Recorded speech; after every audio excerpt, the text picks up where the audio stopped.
قال ابن عماد و کان من اذکیاء بنی آدم.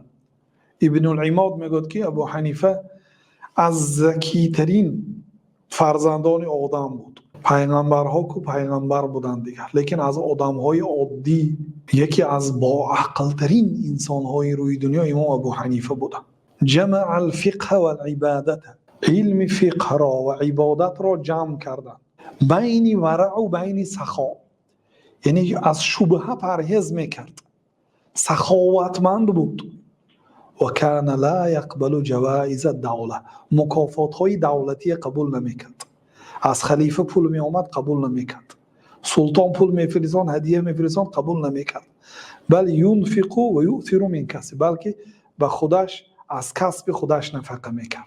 له دار کبیر لعمل الخص، یه حولی کلان داشت برای دوختن لباس ها، یعنی گوییم از زواد یا فابریکه داشت.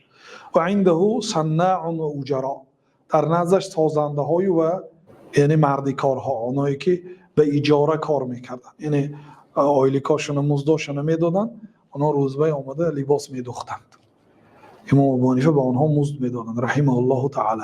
شذرات الذهب، در کتاب شذرات الذهب آمده است که ببینید چه خیلی وصف کرده امام ابو حنیفه رحمت الله علیه. یعنی این خیلی عالم ها نادر است که همه صفات های خوب داشته باشند.